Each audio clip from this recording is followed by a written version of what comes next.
Assalamualaikum warahmatullahi wabarakatuh. Alhamdulillah bisa makan siang di Sempor.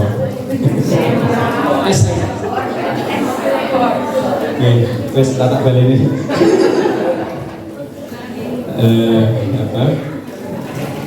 Sesi pertama tadi memang banyak dikerjakan ya, visi yayasan.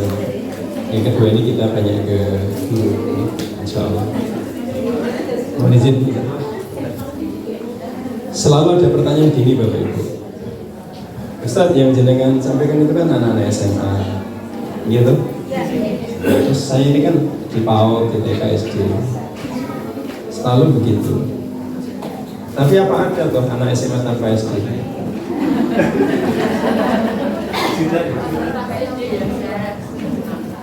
Bapak Ibu,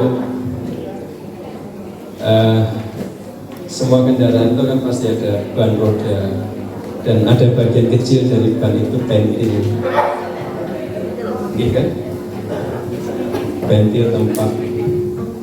Kenapa ini Ustaz? Kok apa? Kebanyakan makan apa ini? Oh, karena dekat. Jangan dekat. Nah, Bapak Ibu, kalau pentil itu berdiri terlepas dari ban, useless, memang nggak ada manfaatnya. Gitu? Nggak ada. Mau pentil dari emas pun, emas itu tetap lagi emas, ya nggak akan ini. Tapi begitu pentil itu melekat pada sistem yang namanya ban roda, dia powerful. Ketika saya menyampaikan ini Bapak Ibu, anak-anak, ini sebut contoh yang itu banyak ratusan ya, ada yang seperti kita ini.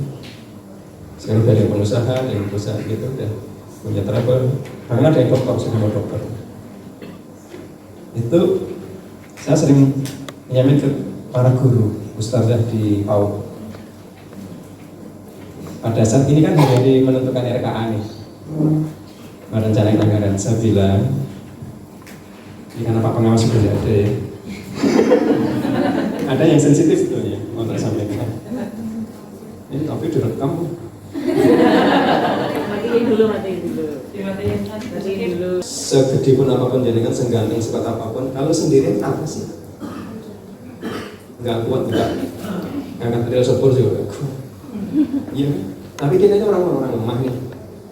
Kumpul jadi satu dengan segala pengakuan, kelemahan dan sebagainya.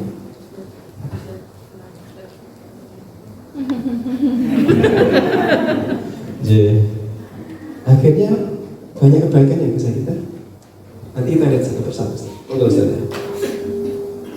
Ini anak-anak yang saya lepas tahun kemarin. Senang saya. Biasanya saya kasih ada satu-satu buku gitu.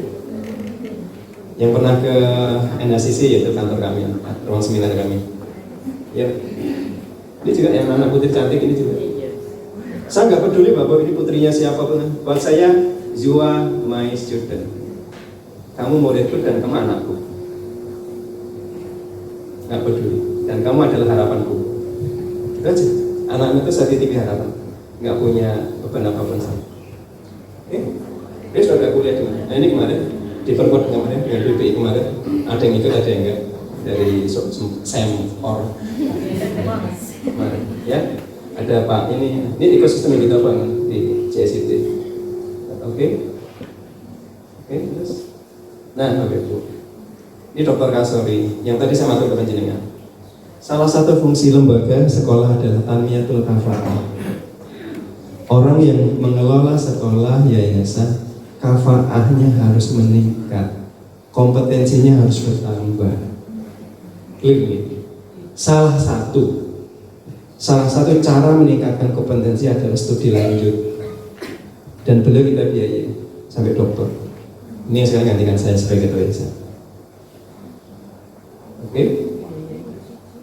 Nah, nggak cuma beliau, Dr. Ahmad Rosyid itu ketua BPI Pusat, itu juga kita biayai S1, S2, S3. Dan kemarin menjelang muktamar Muhammadiyah, yang uji PP Muhammadiyah sendiri, disertasi tentang Islam Wasatiyah. Terus Bunda Ari Puspitawati, Kepala Bagian Penjaminan juga kita sekolahkan. S1-nya enggak, S2-nya S3. Bahkan ini salah satu pembimbingnya saya, Bu Ari, di UNS, Dokter Ilmu Pendidikan. Kalau Pak Rosid, Dokter Pendidikan Akademis Ilmu UNS. Dokter Kasori tadi di UIN, Jogja, yang disertasinya adalah tentang relasi antara Turki Utsmani dengan dakwah di Pulau Jawa. Sewaktu ngambil data di Istanbul, di Turki, ditemani oleh anak saya yang di sana selama 1 bulan. Kita biayai pesawat PP selama biaya hidup di sana. Itulah maknanya, implementasinya. Salah satu fungsi kita adalah tamiyatul manfaat. Lalu KPI-nya apa? Kalau ukurnya, ya lulus dokter. Ini masih ada 2. Usman Sudar masih bendera saya, dan Dr. Anis Andonati sudah maju disertasinya. Itu kepala bidang pendidikan. Kalau Bu Ari kan penjaminan mutu, Pak Rosid ketua badan pelaksana. Jadi kalau orang bicara nanti, siapa sih yang pantas bicara tentang Islam wasatiyah? Saya gampang, Pak Rosid. Siapa sih bicara tentang modul, kan Bu Ari. Pendidikan karakter di IPA, Bu Ari, karena dia disertasinya adalah pembuatan desain modul pembelajaran yang mengintegrasikan antara permainan dengan pendidikan karakter. Dan kumlot kemarin. Usianya sudah nggak muda, usianya hampir seusia saya, dari 53 tahun. Pak Rosid masih muda sih, 45. Saya bilang, Bu Ari, apa saya bisa Pak Awet? Bisa. Wes toh, bismillah. Iya, Ustaz. Ini bagian waktu wisuda, itu kumlot. Waktu Pak Rosid ujian terbuka, saya datang dengan teman-teman pembina yang lain, istrinya juga, kita biayai semuanya. Clear gitu loh. Jadi orang itu kemudian tidak usah membandingkan dirinya dengan orang lain. Kok jadi lagu ojo banding-banding. Yang bagus itu membandingkan dirinya sendiri antara sekarang dengan 5 tahun, 10 tahun yang lalu. Oh dulu saya jadi guru SDT Nur Hidayah hanya begini. Sekarang, nah itu dong. Dulu nggak pede suruh pidato, nggak pede. Saya bilang, juga pantas jadi kepala sekolah teladan 2 kali. Bu Ari SDT. Insya Allah besok juga berangkat umroh bareng saya. Duluan beliau sama suaminya, saya nyusul tanggal 18. Umroh pun hadiah. Ini tadi saya keluar sebentar, nanti telepon. Jadi ceritanya, insya Allah saya ngajak anak saya nomor 67 sama istri mau umroh. Cuma saya bilang, masuk cuma berempat. Ngajak siapa lah? Akhirnya ketemu Ustazah normal SMS. Terus istri bilang, emang ada uang? Enggak.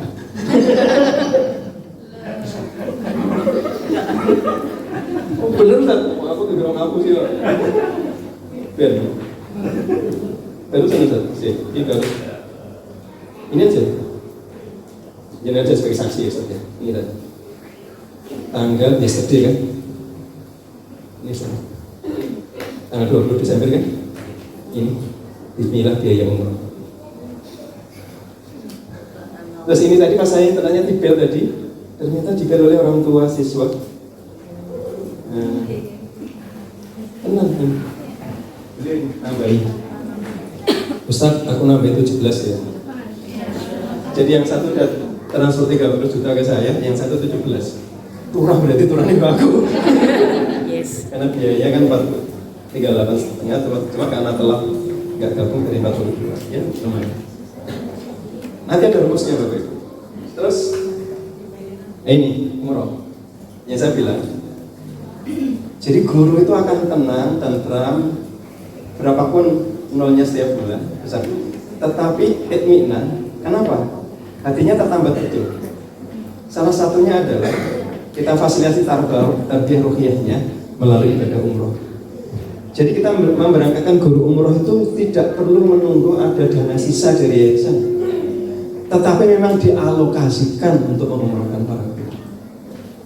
TK 1, SD 2, SMP 2, SMA 2, Panti Asuhan 1, Indonesia 1, Media 1, 10 per tahun.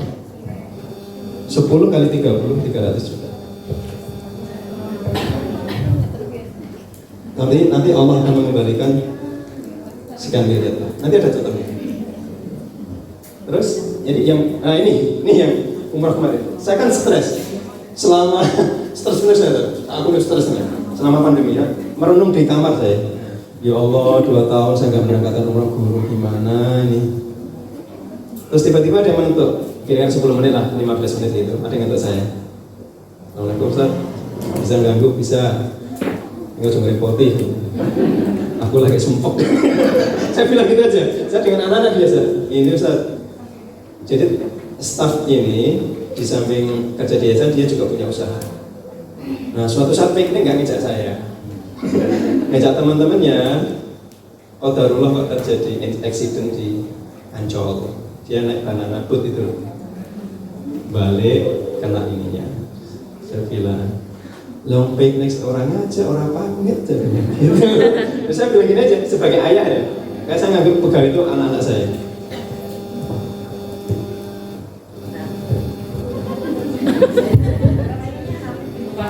Tuker aja, lo apa ya?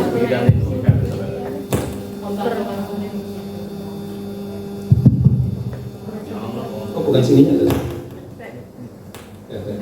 Bon. Terus saya bilang gini, Mas, ini aku loh yo, gue salah ya tak amuro. Ini ngapain ada, nek pemari arep opo. Ya bener kan? Baik banget, cuma nasihat aja perkara dilakoni kayak gitu. Dia benar ternyata dalam hatinya. Kalau sembuh dia mau berangkatkan umroh. Sembuh ke ruangan saya. Terus kamu berangkatkan siapa? Nah iso ya. Nah itu yang sama sama Pak Wiranto. Siapa? Terserah Pak Wiranto siapa yang diberangkatkan. Saya tunjuk langsung Satarto yang misalnya. Karena dia direktur pesantren asrama laki-laki sama ini.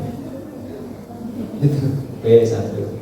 Tapi kan satu mikir gini, masa cuma satu. Terus yang pesantren putri gimana? Asrama putri Ustaz Sri yang tengah yang jilbab hitam itu istrinya Ustaz Tarto. Saya bilang Ustaz Sri sudah pengen umroh, sudah nabung, sudah dapat berapa? 1,5 juta. Terus intinya pengen umroh, terus saya akhirnya dia sudah Bismillah. Saya berangkat dengan berdua untuk umroh. Udah nggak usah tanya dulunya, yang jelas bukan uang dari yayasan lagi nggak punya uang. Saya bilang gitu. Yayasan terserah, uang terserah saya. Saya cuma gampang aja, ganti duit ya apa tak lah. Saya gitu. Saya punya laptop, saya punya HP, saya tak untuk berangkatkan umroh guru saya. Dan buat saya tidak ada masalah. Nah, terus suatu saat saya silaturahmi ke seseorang. Saya bawa map, Ustaz. Map itu isinya daftar angsuran bank muamalat. Karena kami kan pinjam bank muamalat untuk beli aset. Nah, lah kok yang masuk rumah beli itu map itu tak bawa, Ustaz. Padahal itu lagi sakit. Gini lewat lorong bawa map itu. Begitu pulang saya ditanya, Ustaz, itu jangan bawa map isinya apa? Nah ini saya bilang, Pak De aku bingung. Karena gini, kenapa? Saya tuh mau berangkat umroh. Ustaz apa? Masuk Ustaz Sri enggak? Yaudah, intinya, yaudah, aku satu. Tenang kan? Wah, aku senang banget. Udah tak kabari, tak panggil kepala sekolahnya, tak jelaskan. Guru-guru yang senior, kok orang musik. Saya bilang, kalau guru-guru yang senior nanti urut anggaran resmi sekolah. Kali ini urut perasaan saya. Karena saya merasa beliau itu korbannya sangat besar pada saat pandemi itu. Harus ada ratusan santri yang kena COVID itu kan butuh recovery rugi yang cepat. Oh gitu. Akhirnya berani Ustaz. Lah Pak Ustaz Tato ngomong sama mertua pamit. Mertuanya kan orang kaya di Kalimantan. Lah, toh masa kau mau umrah sendiri? Istrimu diajak lah. Terus akhirnya aku yang bayarin. Padahal mertuanya itu barusan pulang haji kemarin. Katanya aku udah doain kamu supaya kamu bisa ke tanah suci. Untuk ngake ternyata bayarin. Terus Ustaz Sri bilang juga sama mertuanya, Mas Effendi yang paling tinggi, dia juga. Jadi kebaikan itu ternyata multiplier effect. Itu 4 orang tua. Soalnya mereka yang umroh yang sama saya. Terus. Nah, ini kesehatan kita para guru. Bapak Ibu, tidak semua orang itu mampu jadi guru. Bukan masalah kepandaian, bukan masalah kekuatan, tapi masalah panggilan jiwa. Itu. Saya dosen, saya nggak kuat jadi guru SD, nggak kuat. Saya terbuka ke para guru, antum lebih kuat dari saya. Saya kalau tanya, Pak ujiannya kapan? Besok sepulang dari sempor. Nah, kenapa Bapak Ibu?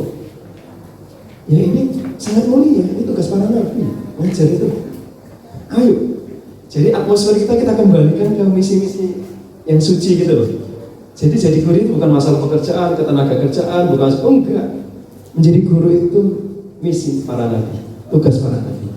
Innallaha wa malaikatahu, bahkan di situ wa ahlas samawati wal ard, ya. Bahkan Allah dan Rasulnya dan ahlas samawati wal ard, seluruh penduduk langit dan bumi, bahkan di situ hatta namlata itu kan semut. Hatta naml fitur ya di lorongnya itu wa hatal hut ikan la yusalluna ala mu'allimin nasi. Jadi pada saat kita ngajar ini Bapak Ibu, ini hiburan saya. Karena selelah apapun saya harus datang di umat itu. Ya, ketika saya ngajar apapun, apalagi Quran, hadis, ngajar dan kebaikan, saya sedang didoakan oleh penghuni langit dan. Jadi guru itu bukan profesi. Guru itu bertarung, guru itu pejuang, guru itu mujahid. Kalau penjenengan mampu menginternalisasikan visi ini, adalah keren. Yuk, sudah. Nah ini, kok tadi rusak ya? Berarti laptopnya nggak kompatibel. Nggak apa-apa Ustaz, tenang. Besok ganti laptop. Nah, kalau guru itu sudah menjadi bukan profesi tapi pejuang, maka sesungguhnya dia sudah menjadi kekuatan utama lembaga sekolah. Jadi kekuatan sekolah itu bukan fasilitas, bukan manajemen. Kekuatan itu ada. Ini kaidah di Pondok Gontor Darussalam. Kiai Haji Imam Jagasi mengatakan al-madah muhimmah. Materi pembelajaran itu muhimmah, penting. Walakin kata beliau, at-thariqu ahammu minal madah. Tetapi cara ngajar itu lebih penting daripada materi yang diajarkan. Makanya sekarang di JSI itu ada ADLX, ada macam-macam itu. Dulu ada PyChem, ada quantum teaching, quantum learning. Terus beliau mengatakan at-thariqah, cara ngajar itu muhimmah, penting. Walakin, tetapi al-mudaris ahammu minat thariqah. Tapi guru jauh lebih penting dari itu. Terus ditutup waruhul mudaris, ini waruhul mudaris ahamu minal mudaris nafsi. Guru itu rohnya lebih penting daripada yang lain. Artinya dari sosok guru itu apa yang menentukan? Rohnya, semangatnya, visinya.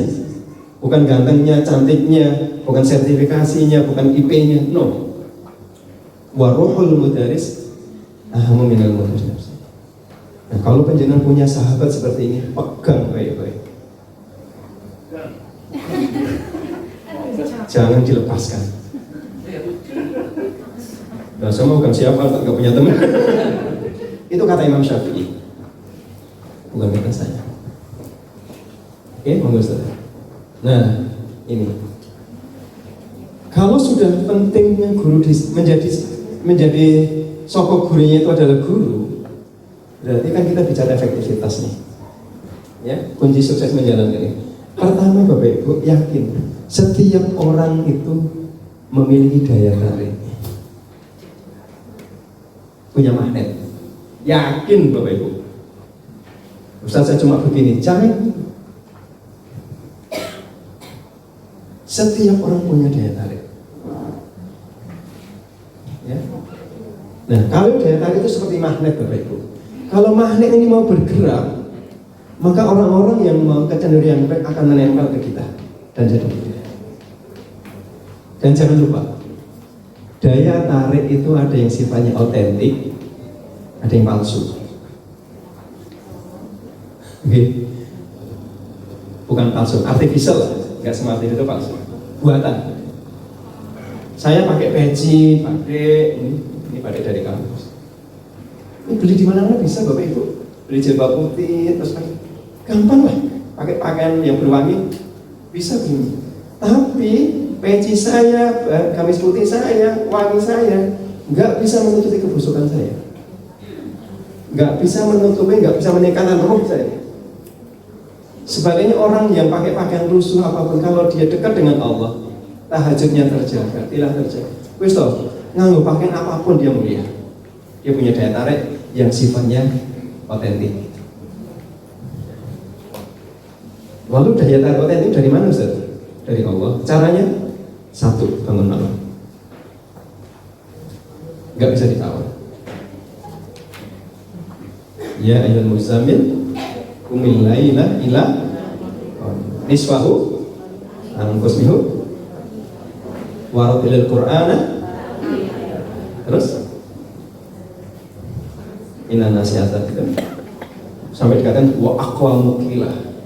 Asyatu akwam. Jadi Bapak Ibu nyusewu ini bahasa ini yang nyusewu. Maaf. Guru tidak pernah tahajud pasti lemah. Dan saya enggak.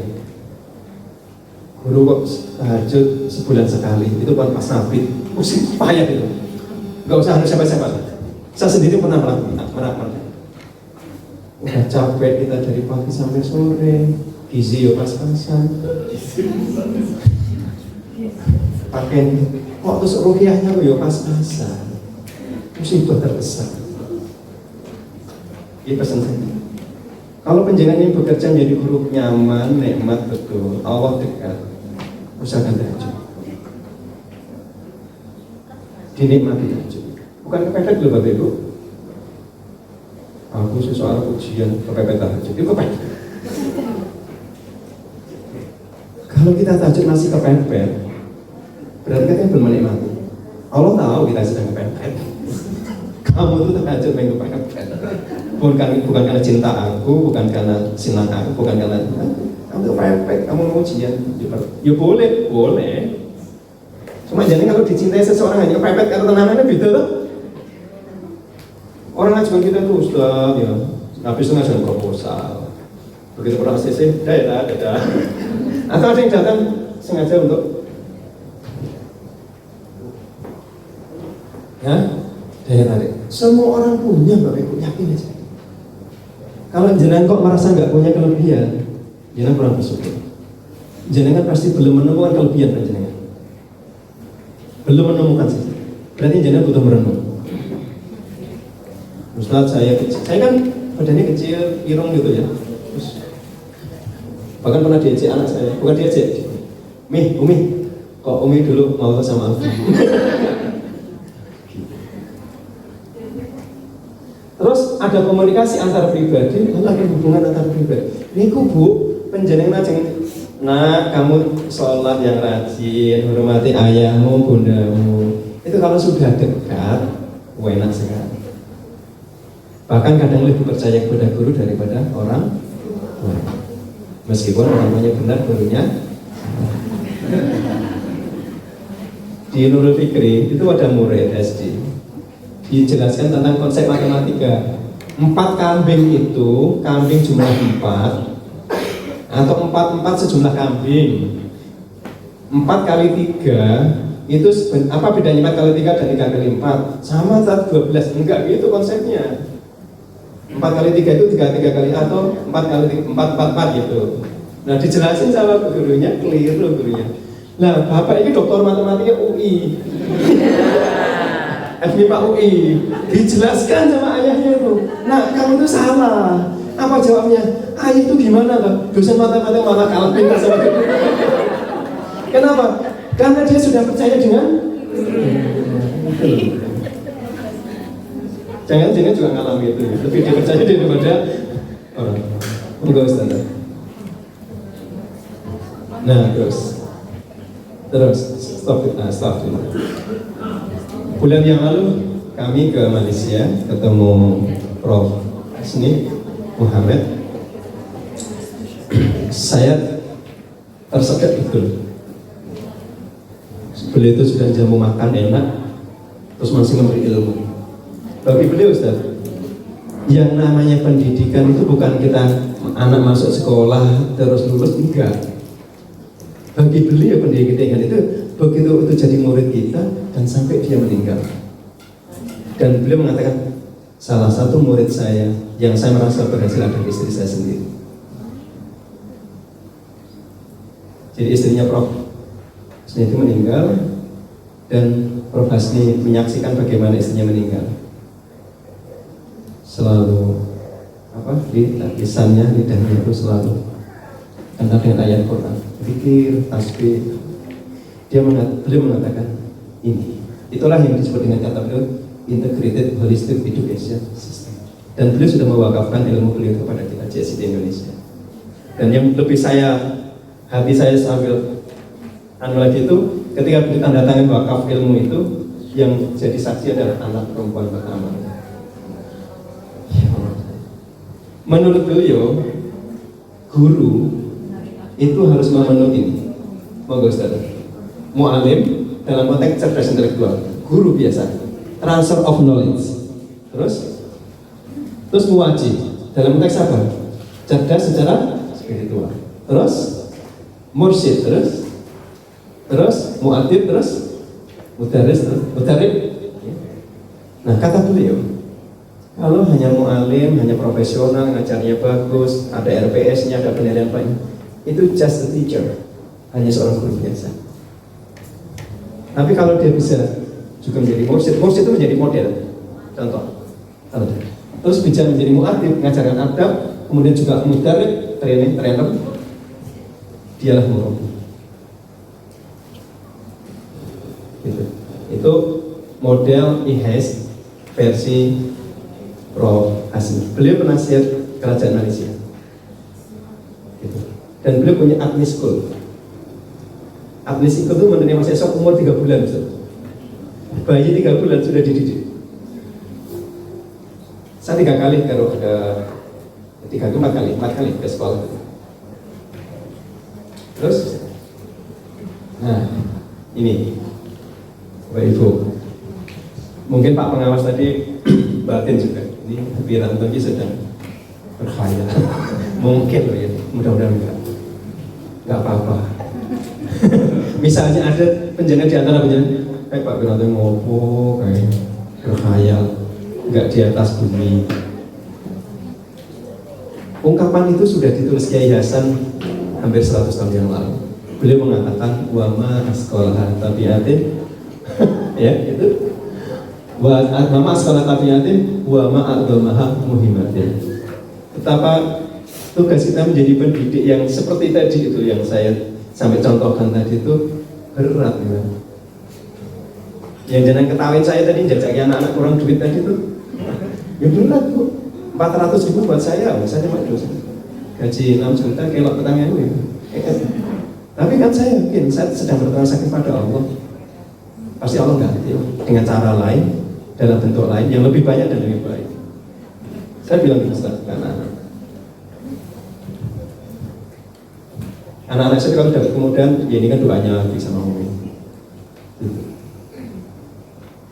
Nah, saking beratnya itu Bapak Ibu, orang-orang kayak saya, kita lah, anak-anak JSIT ini, itu didelok uang itu ya rohana khoyalan. Manusia publik itu melihat kalian sedang khoyalan. Tahu khoyalan? Khayalan. Sedang utopia. Caca aling mahi ngopo gitu. Kira-kira gitu. Kayak begini. Mosok bisa bikin generasi baru. Enggak apa-apa. Ya rohana khoyalan, tapi kita punya keyakinan wa yaroha akhul muslim hakikatan. Tapi kita melaksanakan dengan sepenuh hati dan itulah kenyataan. Walan na'yas abadan walana fillahi adamun aman. Wallahu ghalibu ala amrihi walakin aksarun nasi. Pertanyaannya Bapak, kenapa orang lain melihat kita khayalan tapi kita menganggap sebagai kenyataan? Ya kan penting untuk dijawab. Karena orang-orang itu melihat kita hanya dengan inderanya,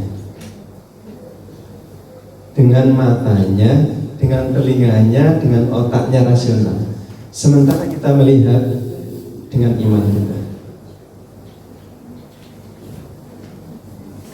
Apa desain jeneng amin mah ya langsung gede langsung tuh enggak tuh. Dewangi ngontrak macam-macam. Ya. Gak usah gitulah. Lebih gila dari yang saya ini beriman kok. Gak usah jauh-jauh. Maryam. Jujur saya namanya Maryam. Salah yang orang Jawa. Maryam itu Bapak gak usah nanya kita. Itu hebat luar biasa loh. Seorang gadis masih muda dan dia hamil tanpa menikah, tanpa suami, dan anak seorang nabi.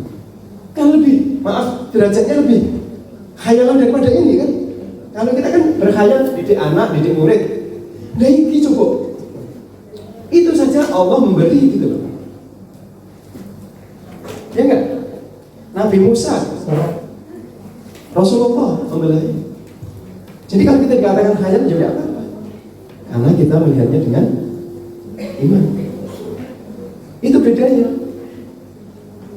Coba Maryam perempuan, maaf, gadis soleha. Jangankan Maryam, Nabi Zakaria pamannya yang merawat dia itu aja terinspirasi oleh Maryam. Nanti baca lagi ya, ayat Al-Imran 32-38 itu. Jadi Maryam itu kan anaknya Imran, keluarga Imran. Imran punya saudara Nabi Zakaria, istri mereka kan kakak beradik. Nabi Zakaria qadarullah dalam usia 100 tahun nggak punya momongan, bahkan istrinya juga akhir itu ya, mandul. Tapi begitu ngopeni Maryam itu dapat inspirasi apa? Ketika datang ke mihrab itu di kanan kiri Maryam nggak ada apa-apa. Maryam kerjanya cuma dikit. Tetapi kullama dakhala 'alaiha Zakaria al-mihrab wajada 'indaha rizqa. Coba pribun dijelaskan. Kullama setiap dakhala masuk 'alaiha terhadapnya Zakaria, setiap Nabi Zakaria masuk wajada 'indaha, wajada wujud 'indaha di sininya rizqa, rezeki. Maknanya adalah buah-buahan yang di musim itu tidak ada. Kemudian bertanya, ya Maryam, anna laki hada. Wahai anakku Maryam, dari mana buah-buahannya? Coba, seorang nabi diinspirasi oleh muridnya, oleh ponakannya. Ada min indil, innallaha yarzuqu man yasha'u bighairi. Lalu Nabi Zakaria berpikir, wah kalau begitu saya juga bisa punya anak. Kan gitu. Nah ini gak ada apa-apa ketika ada buah kok. Maka di ayat selanjutnya itu kan huna da'a Zakaria al-mihrab. Kemudian Nabi Zakaria berdoa di situ. Sekali lagi Bapak Ibu, orang-orang melihat kerja kita itu hanya dengan rasional, dengan peraturan, dengan ini. Akhirnya melihat kita ini cahidan, sedang utopia, sedang bermimpi. Tidak apa-apa, biarin. Tapi kita melihat ini sebagai kerja nyata, karena kita punya iman. Dan itulah yang lebih kita, dan itu yang membedakan kita dengan. Oke, terus. Silakan di sini sebentar. Dibesarin Ustaz. Volumenya.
Rahasianya keimanan, ketakwaan. Dan kita harus tahan Bapak Ibu. Kayak materi udah cukup gini aja ya. Oh gitu. Nah ini rumusnya. Saya sengaja gambar Masjidil Haram, Masjid Nabawi, Masjid Hagia Sophia Istanbul, biar penjenengan pengen berangkat dan insya Allah akan berangkat. Rumusnya dari yayasan itu begini Bapak Ibu.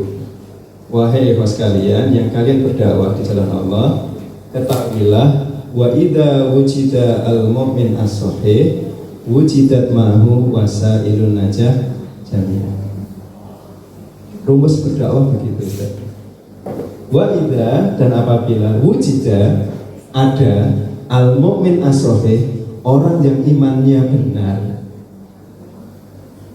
Itu masalahnya. Bisa ramena ya. Wa idza wujida al-mu'min as-sahih, di mana di situ ada orang yang imannya benar. Kira-kira terjemahan ini. Maka wujidat ma'ahu, maka Allah akan mengadakan bersamanya, menyediakan untuk dia wasailun najah, wasail seluruh wasilah sarana najah, sukses. Jadi di mana ada mukmin yang benar, imannya benar, maka di situ akan tersedia semua sarana untuk mereka. Jadi bukan saya ragu, besok kita bikin SMP gimana ya SMP? Yo bismillah. Kalau iman kita benar, kita udah yakin pada Allah, misi kita benar juga tadi dalam rangka itu. Ya sudah bismillah. Itu loh, jangan. Sehingga nanti lama-lama kita memandang sesuatu itu ya kan ya. Dulu sebelum punya HP, apa tuh? Setelah punya HP, ya keren.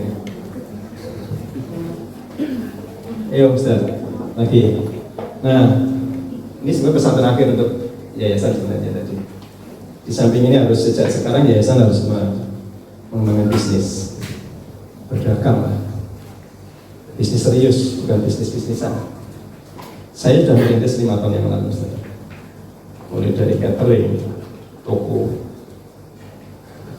terus laundry, percetakan, penerbitan. Pokoknya yang halal-halal kita ambil. Alhamdulillah, di samping ada tenaga kerja yang direkrut menjadi pekerja, hasilnya bisa bantu sekolah, bisa bantu panti asuhan. Kalau enggak, ya Allah sudah bukakan. Nah, yang ini kita usaha. Maryam ketika disuruh Allah itu dapat rutop, korma muda. Lawang maaf, pohon korma kok digoyah. Pohon korma kan gede gitu kan. Apalagi orang hamil yang sakit ngomong, ya mesti nggak mampu. Tapi Allah tetap minta beliau menggoyahkan. Kita nggak tahu, kita usaha bisnis, bismillah. Ya Allah, saya mau mencarikan uang untuk anak-anak panti asuhan, untuk sekolah. Mudahkan ya Allah. Ya ternyata juga bisa. Ini barusan saya di WA laporan akhir lah, Ustaz, kita mau beli kantor untuk ini. Bisa. Ya, terus. Nah, ya. Ini untuk guru itu. Jadi kalau misinya modalnya keimanan, terus misi kita itu untuk Bapak Ibu. Misi kita itu anak-anak kita, murid kita itu jadi orang soleh. Siapapun orang tua mereka. Lalu apa artinya soleh? Kesolehan itu jaminan. Ya kalau soleh solehah gitu ya. Terus belum buat tentang dia solehah jaminan. Mari kita lihat satu-satu. Untuk saya nih, anak soleh itu jaminan. Saya pegang betul ini Ustaz. Anak saya 7. Saya coba PR, saya nggak kemana. Sudah lama saya nggak pegang proyek juga. Saya fokus di sini.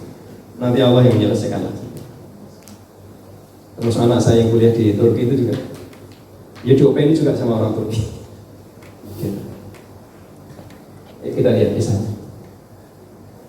Kalau referensinya sejarah, kita lihat kisahnya Umar bin Abdul Aziz. Bapak Ibu pasti sudah paham. Umar bin Abdul Aziz menjadi khalifahnya 2,5 tahun, tapi kemiskinan selesai. Cuma ternyata Bapak Ibu, pemimpin adil itu tidak selamanya dicintai oleh orang lain, bahkan keluarganya sendiri, ya kan? Yang meracun beliau itu kan, maaf, orang suruhannya, keluarganya sendiri. Jadi setelah beliau jadi khalifah, fasilitas keluarga kan dikurangi. Itu orang terima. Ternyata nggak cuma sekarang ya, sejak dulu. Nah, sebelum meninggal, setelah ada tanda-tanda kena racun itu, beliau didatangi kayak semacam gubernur banknya atau wazir maliyahnya.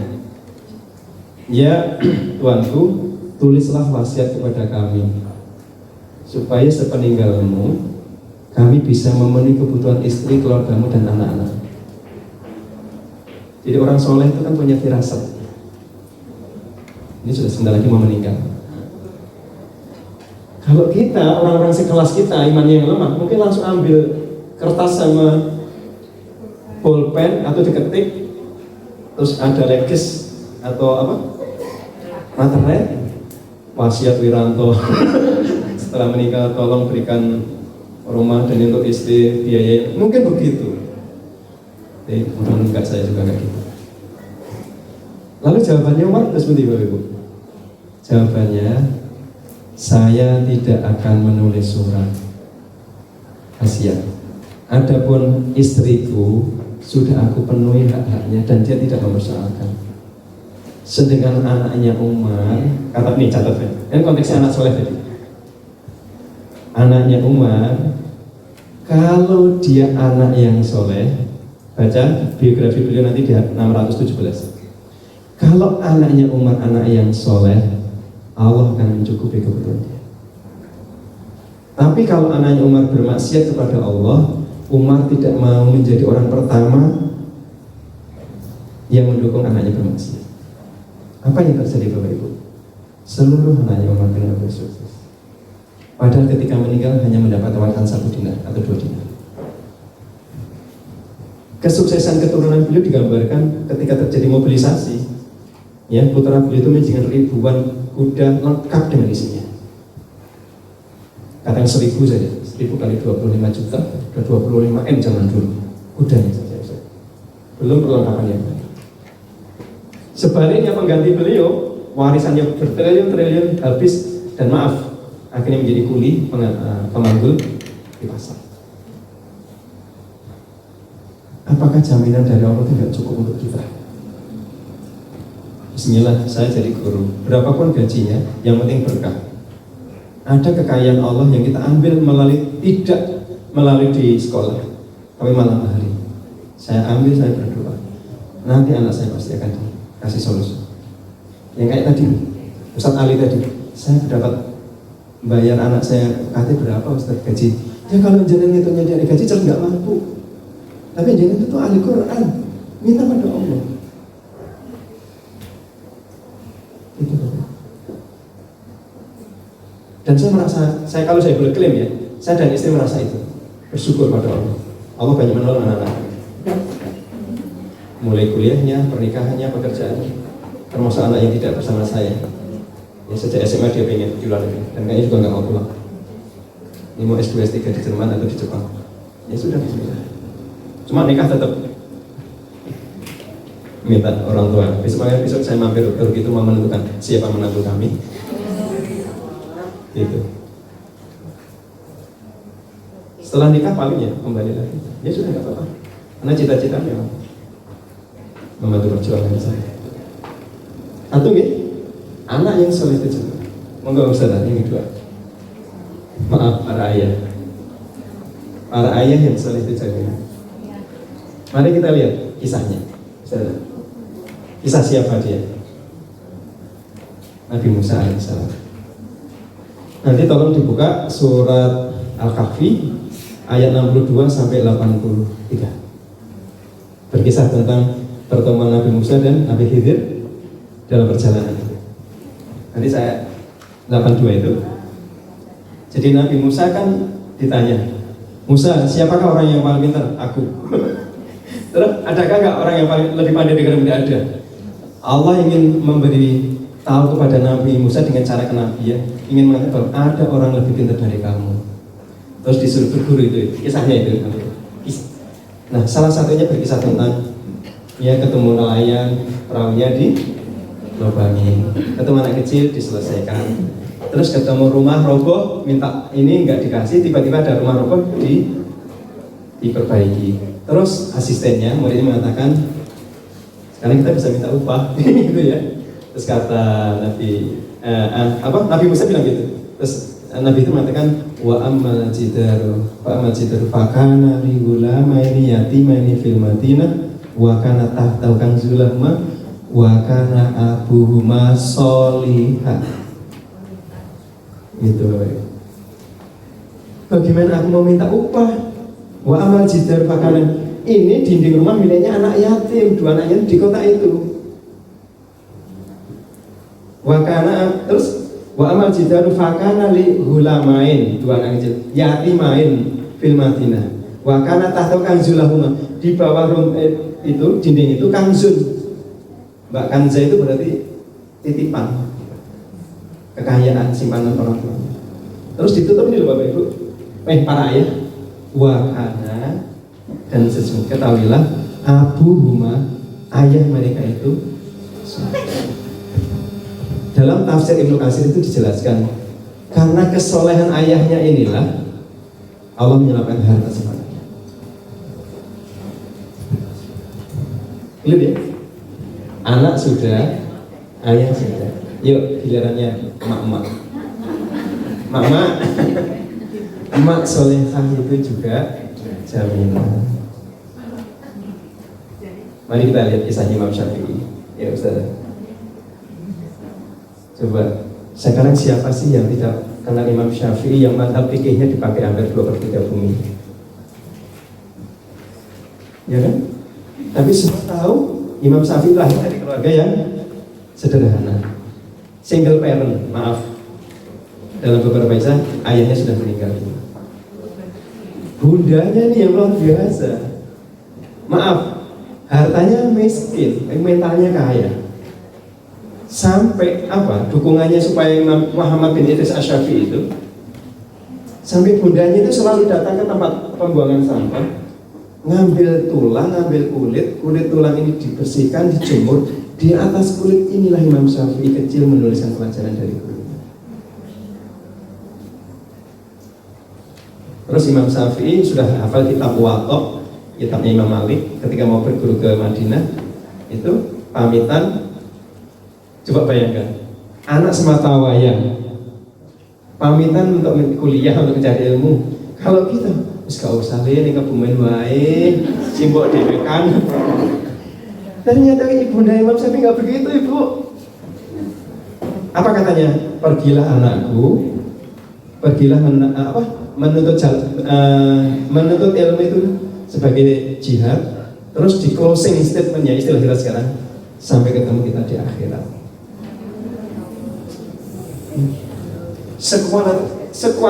Kalau saya kaget ini, ya wajar Imam Syafi'i hebat, kudanya ya kayak gitu kok. Apa itu mau kita bilang begini? Khayalan? Ya enggak lah. Apa yang terjadi Bapak Ibu? Setelah itu Imam Syafi'i nggak pernah pulang, karena ibunya sudah mengatakan sampai ketemu di. Tiba-tiba ada rombongan haji dari Baghdad. Rombongan ini selalu mengatakan qala Syekh Muhammad bin Idris Asy-Syafi'i bla bla bla bla.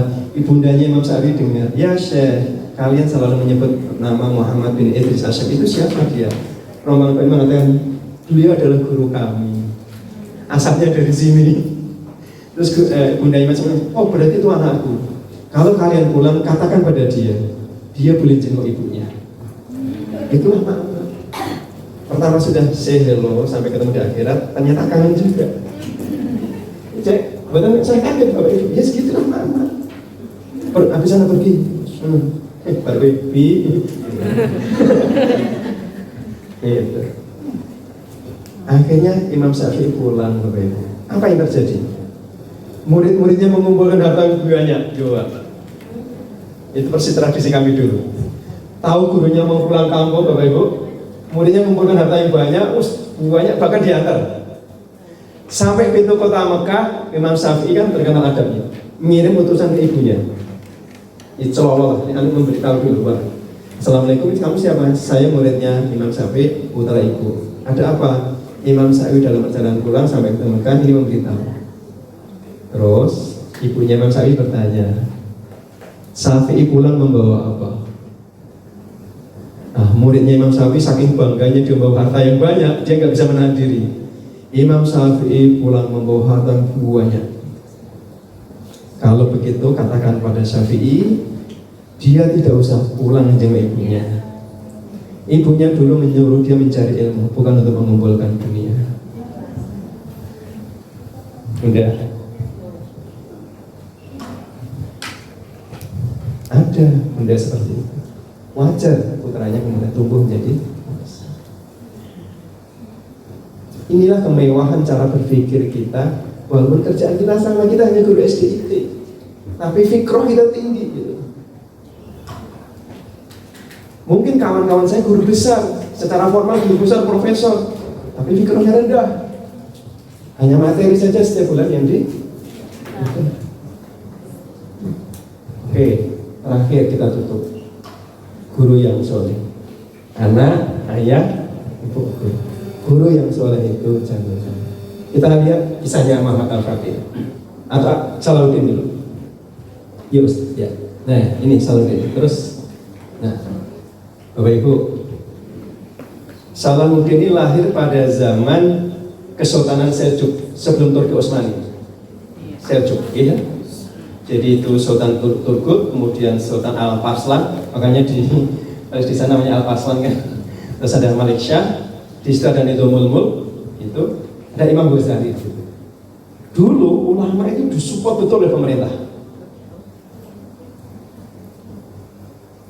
Jadi berapa karya ulama itu dibayar oleh pemerintah, bahkan sampai ditimbang Ustaz. Karya para ulama itu timbang berapa gitu? Semakin banyak karya semakin banyak subsidi dari pemerintah. Nah, Imam Ghazali, Abu Hamid Al-Ghazali itu di fasilitas Nizamul Mulk luar biasa. Tapi usianya masih muda ya. Beliau sudah jadi mufti itu. Beliau ada merasa yang ada yang hilang. Kok muridku keren-keren, cantik-cantik, cakep-cakep, gagah-gagah. Tapi kok nggak ada yang punya semangat membebaskan Palestina. Padahal Palestina sedang dijajah oleh pasukan Salib. Masjidnya dijadikan untuk kandang babi dan sebagainya. Itulah yang menyebabkan Imam Ghazali hijrah selama 10 tahun ke Syam, ke Madinah, pulang kemudian membuat. Nah, kitab-kitab sebelum dan sesudah ini kan berbeda sekali. Intinya Imam Ghazali membawa pembaruan pendidikan dari mana? Bukan dari fasilitas, bukan dari metode, dari roh, dari tazkiyatun nafs. Salah satunya lahir Yusuf bin Najmuddin Ayyub yang terkenal dengan Salahuddin Al-Ayyubi yang kelak membebaskan Palestina. Ribon mewah. Nah, kalau kita membaca Salahuddin ada dua Bapak Ibu. Salahuddin ini kisahnya pertemuan antara misi keluarga, lembaga keluarga yang hebat dan lembaga pendidikan yang hebat yang dididik oleh murid-muridnya Imam Ghazali. Masih ingat kisah pertemuan ayah dan bundanya Salahuddin? Ada syekh punya santri gadis dari kampung, dari desa. Gadis ini dilamar oleh anak pangeran, anak-anak raja. Tapi gadis ini menolak karena secara ini tidak pas. Ditanya, wahai anakku, di Turki itu orang manggil murid anak, manggil guru kadang ayah.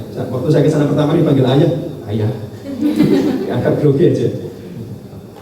Terus perempuan gadis ini tanya, anakku, kenapa kau menolak? Itu pangeran loh. Gagah, keren. Gadis yang soleh menjawab, Syekh, saya tidak akan menikah kecuali dengan seorang laki-laki yang akan menggandeng tanganku ke surga dan saya akan mengandung benih yang dan benihnya akan lahir menjadi seorang pejuang yang membebaskan Palestina.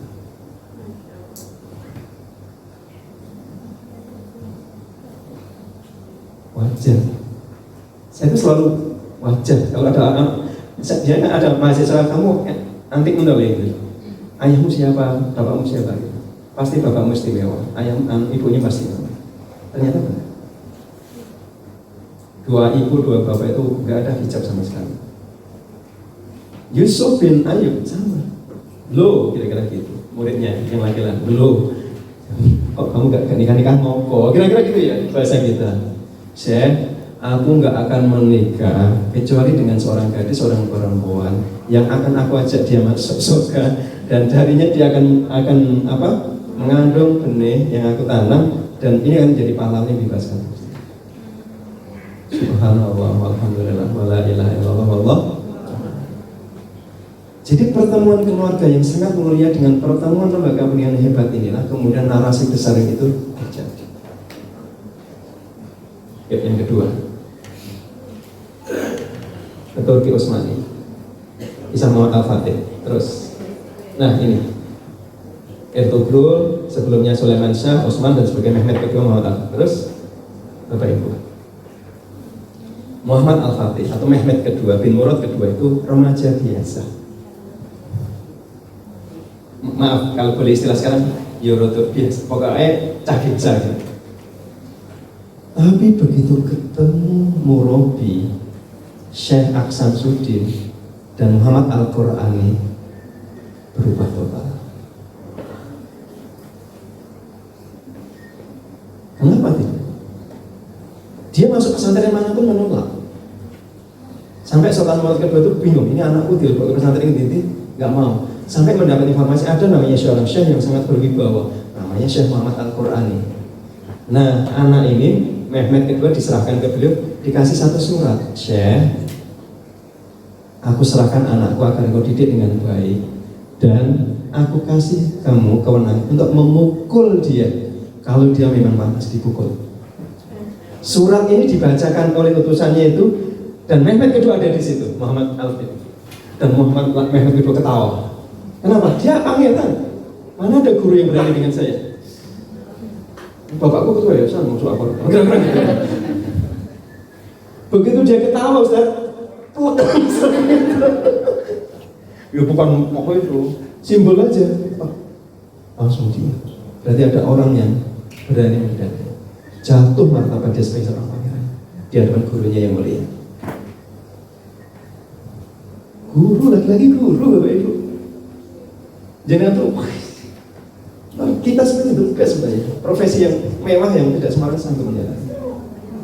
Yang kedua ini, Murabi ini saya ambilkan dari film. Guru yang kedua Syekh Aksamsuddin, itulah yang meyakinkan ke murid Muhammad Al-Fatih itu hadis ini, Bapak Ibu. Ini kan ngendikane Rasulullah pada perang Khandaq di Madinah tahun 630-an. La tuftahanal Konstantinia wala nimal amir amirha wala nimal jais dari jais. Kalian umat Islam besok akan membutuhkan Konstantinopel. Wala nimal amir amirha, sebaik-baik panglima dan panglimanya, wala nimal jais, pasukan. Hebatnya di mana? Gurunya itu, murabinya itu bisa meyakinkan kepada muridnya Mehmet II bin Murad itu, nah, kamulah fala nimal amir itu yang disebut Rasulullah. Dan itu terjadi tahun 1453. Padahal Rasulullah meninggal itu tahun 630, butuh waktu 800 tahun. Qadarullah, Mehmet kedua ya percaya apa dengan apa yang disampaikan oleh gurunya. Gurunya percaya kepada luar biasa. Akhirnya tanggal 29 Mei 1453 Konstantinopel butuh dan namanya juga menjadi Istanbul. Terus ini tentang beliau saja. Artinya sejak Rasulullah mendiba itu kan banyak ekspedisi untuk membutuhkan Konstantinopel, tadi gagal. Terus ini profil dia. Terus nah ini. Jadi Mehmet ini pernah diangkat jadi raja, padahal ayahnya masih hidup tapi ingin uzlah karena persoalan negerinya sudah carut marut. Tapi kemudian dia nulis surat kepada ayahnya. Ini, ayah, siapakah yang saat ini menjadi sultan? Saya atau ayah? Itu intinya ingin ayahnya itu pulang ngurus negara itu. Jangan uzlah, jangan pikir aja sendirian gitu. Ayo kembali ke sini, ayah yang harus memimpin. Ayah, sekarang sultannya saya atau ayah? Kalau ayah anda yang menjadi sultan, maka seharusnya seorang pemimpin berada di tengah rakyatnya dalam situasi seperti ini. Terus kalau saya yang menjadi sultan, maka saya sebagai pemimpin, saya perintahkan ayahanda untuk pulang.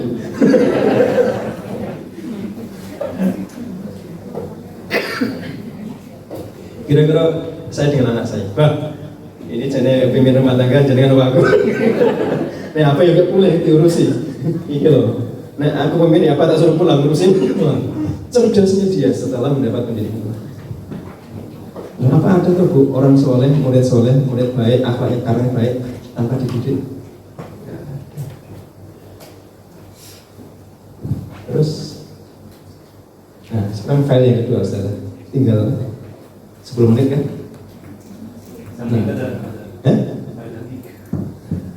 Nanti tanya jawab aja ya. Ini saya kemarin diminta oleh Ustadz siapa? Saya ingin cerita bukan untuk apa, untuk bahwa kami di JNH itu juga tidak sebesar yang pimpinan bayangkan, juga tidak duitnya oke, juga tidak lancar gitu. Kami itu berdarah-darah juga. Jadi,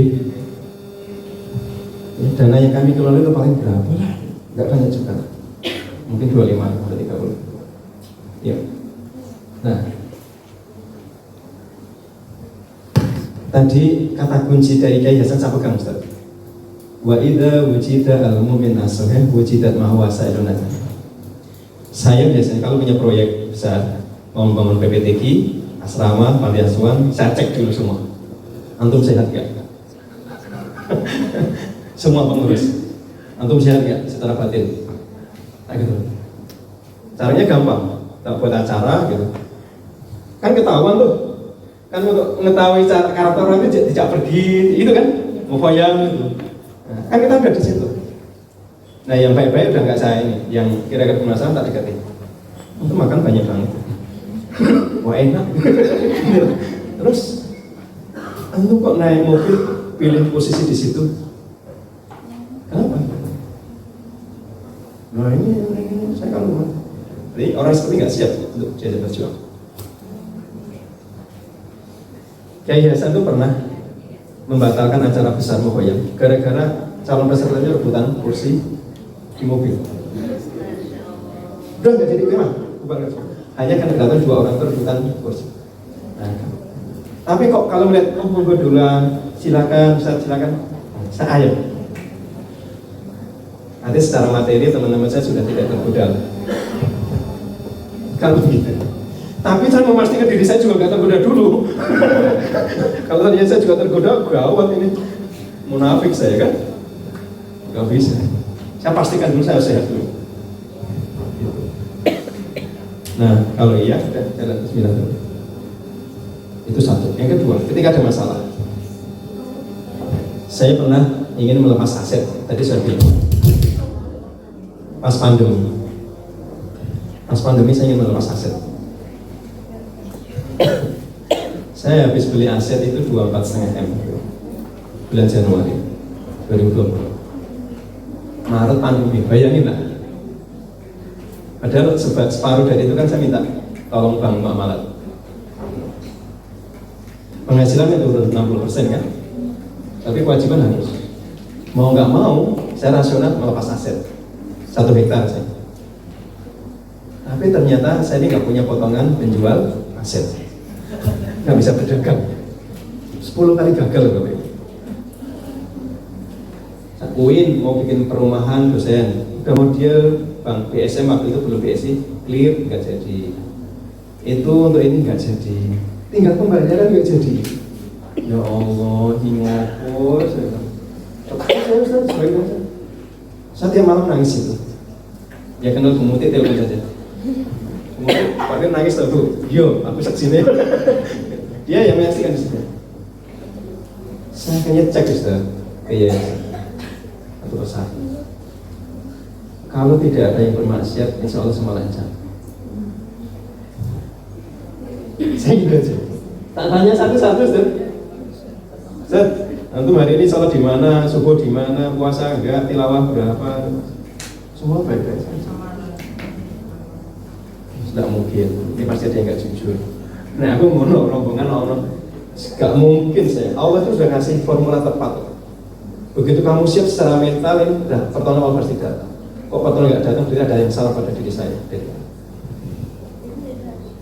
Benar, Ustaz. Jam gini ini saya pulang jam 2. Mungkin beliau itu sedang tidak mood kalau saya masih di kantor. Kantor saya di pojok. Saya lewat gitu. Duh, kok saya dengar suara sesuatu.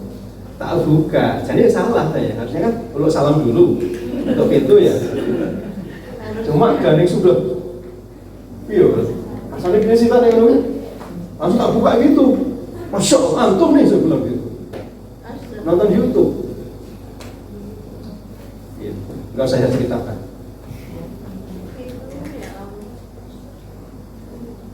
Bukan porno sih, bukan. Saya bilang sampai rumah, saya marah betul, dan saya nggak mungkin nangis, mari dia di tempat. Sekarang jaga marwah dia juga. Saya WA dari rumah. Mulai besok pagi antum kerja di rumah. Sampai nanti saya bawa.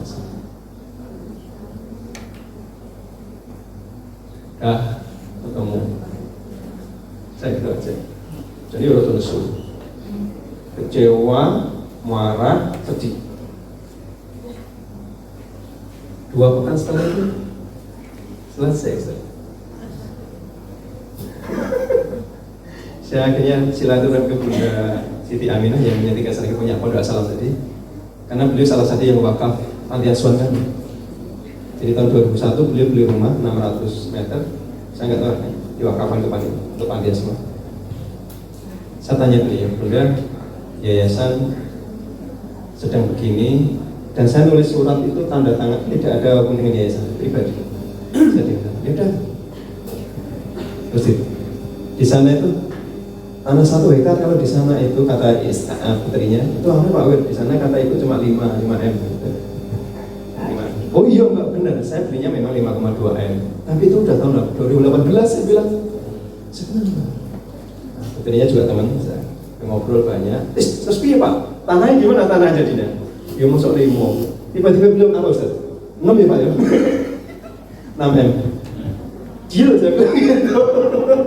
Itu setengah nyawa saya kembali Ustaz. Saya pulang ke rumah dalam bisa senyum saya. Setelah sekian bulan terhimpit. Besok Senin langsung tanda tangan, 4 M dibayar, sisanya 2 M setelah saya selesai. Nah, sama wakaf ini. Yang wakaf maaf ya, ini orang kuning. Itu kota. Ini hotel lama sih, 32 kamar. Luas tanahnya 1000. Di Jalan Raya Jogja Solo itu. Per meter itu udah 10 juta. Jadi kalau diuangkan material sekitar 10 M sekelasnya. Beliau sudah 93 tahun usianya. Baik, ini udah 93 tahun, istrinya udah 85 tahun. Ini saya ya, saya. Jadi beliau ini ingin menjual hotel itu karena usianya sudah tua dan akan diberikan kepada putrinya, karena itu jatah putrinya. Terus telepon putrinya ini seorang dokter spesialis THT di Jakarta. Dok, jatahmu tak dol, ben bapak orang di beban. Putrinya menjawab, loh bapak itu butuh apa lagi? Bapak itu sudah kaya, anaknya ada jadi direktur bea cukai. Terus ya, diwakafkan mau. Bapak Ibu, perubahan dari menjual wakaf itu cuma hitungan menit. Wakaf di mana? Bapak selama ini di mana? Aku selama ini donatur panti asuhan Nurhidayah. Ya sama Nurhidayah ngomong. Setelah kita selidiki Bapak Ibu, kenapa Mbak dokter ini merekomendasikan? Ternyata anak-anak beliau kuliah di SDIT di Jakarta, merasa berterima kasih dan percaya. Jadi teman-teman kono sing gawe apik, kene sing nyetor apik. Kira-kira gitu.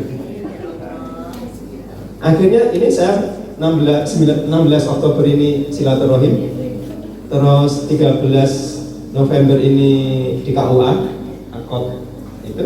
Terus 11 Januari ini tasakuran setelah terima. Yang sekarang untuk kantor JCT Jawa Tengah salah satu untuk LTG dan untuk LAS Lembaga Zakat dan Hidayah. Yang kedua Ustaz, ini yang tadi saya bilang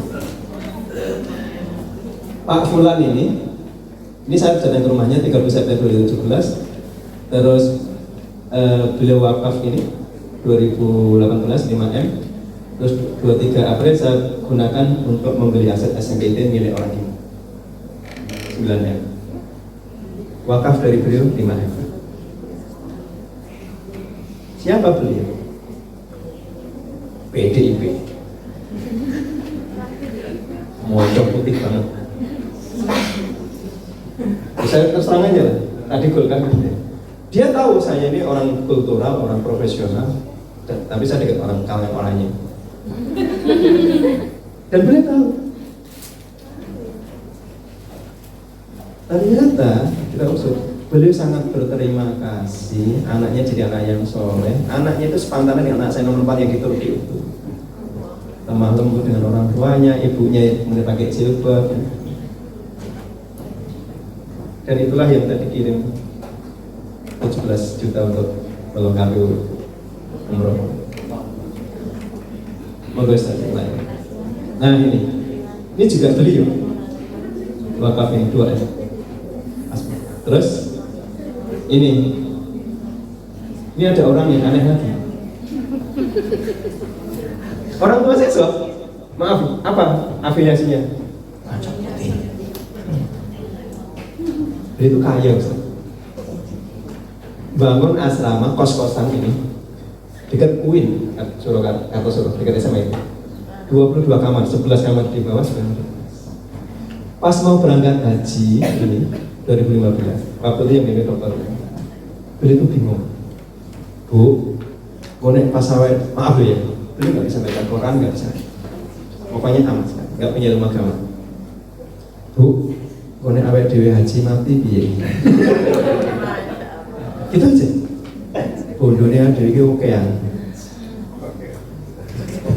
Terus telepon saya, maaf ya, aku waktu itu saya istighfar, saya sombong betul. Pada hari telepon saya Ustaz, orang tak angkat juga.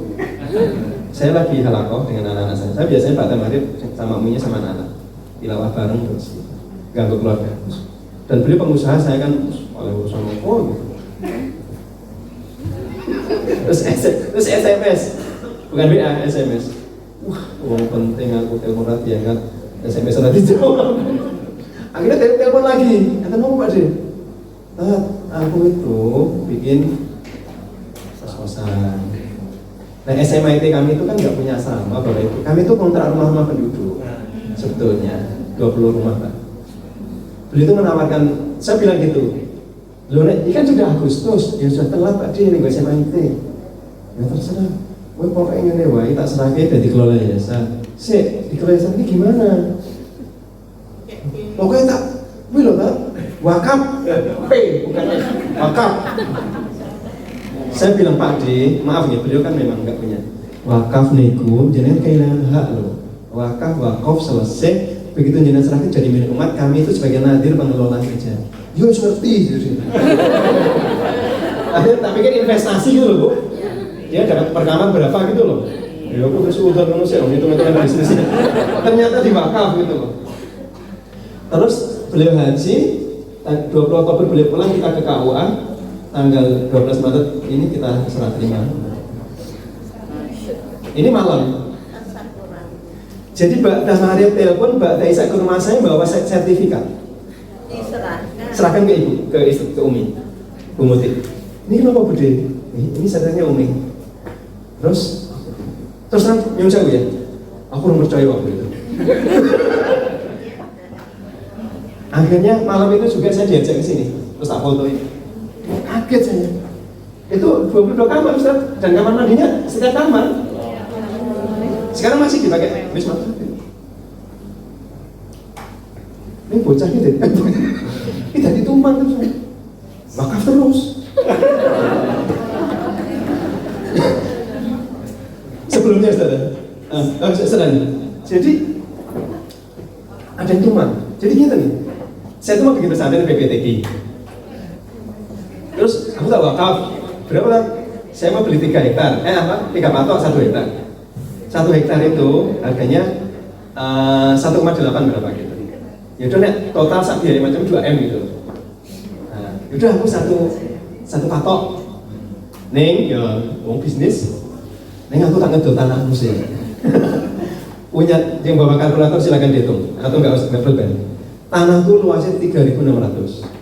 Catat bener. Ini 3.600 meter persegi.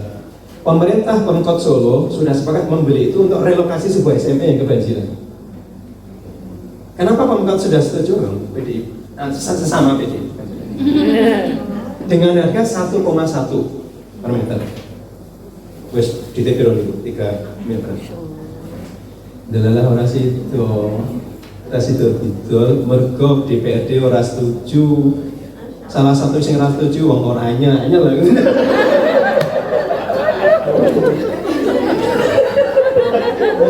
Yang murid-murid saya itu oleh ya banyak tenang ini gara-gara kalian aku rasa gitu banget. Neng ya akhirnya begini, ikhwah itu kita husnudon, dia sumber kebahagiaan, sumber keberkahan. Itu enggak. Tapi beliau tiba-tiba SMS saya, aku sudah, saya sudah transfer 750 juta, sisanya nyusul. Langsung hilang, ngomong apa-apa. Itu ternyata udah 3 hari yang lalu.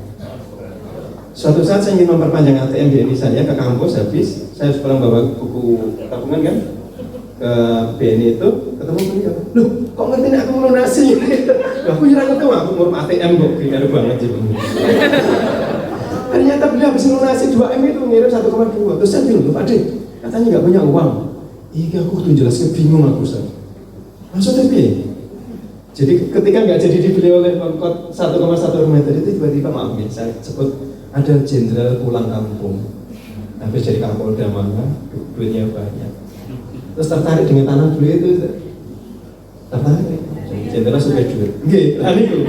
Terus ngerti tak us? Terus ngerti nih, Pak, itu harganya berapa?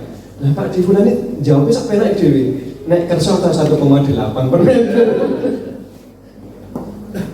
Nah kok jenderal gelem 1,7 setengah, berarti selesai kan? 650 per meter, jeneng pengen itu 3.600. Banyak kan? Turah lebih dari 2M kan? Padahal beliau wakafnya cuma 2.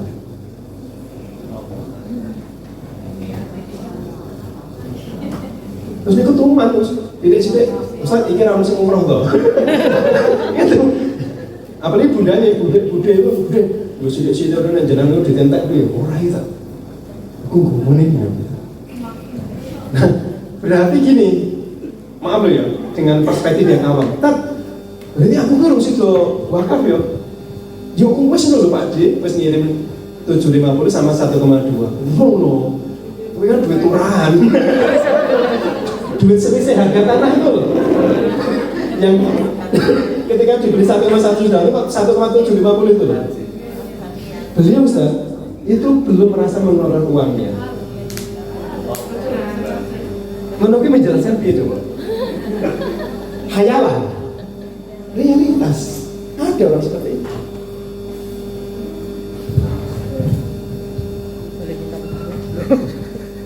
Terus, nah ini juga ada pejabat ini.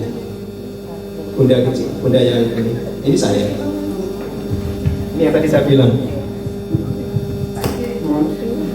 Ikon ke US aku. Tidak apa-apa. Jadi ada ibu-ibu pejabat punya tanah di Bekasi. Ini. Terus senang dengan Nur Hidayah dari cerita-cerita. Itu sudah dibawa sertifikat itu. Terus ketemu saya di sini sama ini sekretaris saya, ini pembina waktu itu. Bu, berapa meter? 1.100? Berapa ini ya? Ini 891, padahal lebih harusnya. Saya bilang, Bu, kalau saya menolak tanah wakafnya yang 1.100 meter di Bekasi, kayaknya enggak eligible, aku enggak mungkin lah untuk apa juga dan jauh. Terus gimana Pak? Kalau saya boleh dijual saja, uangnya serahkan sih. Oh, S2 loh. Akhirnya tanah yang 1000 sekian itu dimakan orang, dibiarin, dia hanya ngaku 891, harganya cuma dilepas 750, padahal harusnya 1,5 M lebih, 1,5 juta lebih per meter. Pengen ini segera wakaf. Akhirnya terkumpul ini sekian untuk pajak sekian, terus ditransfer 625 juta. Terus kita mengatakan kita sedang berkhayal. Masih banyak orang baik Bunda di negeri ini. Kita saja yang belum Allah hukumkan. Yakin. Karena pendekatan kita kadang-kadang kaku. Oh ini bukan nengok ini. Enggak begini.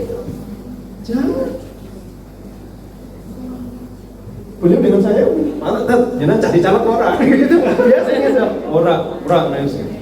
Mari maaf. Saya tuh hampir beli dukung jadi calonnya Gibran. Enggak mau saya hidup saya di pendidikan. Terus, nah ini wakil Wonogiri, ini anak bupati Wonogiri. Terus, ini yang SMIT. Jadi ada dokter ini dokter. Pak Wir, Pak Sis, saya mau wakaf masjid boleh enggak? Boleh. Tapi namanya nama ayah dan ibu saya boleh enggak? Boleh, saya bilang gitu. Sik, nama bapak jenengan siapa?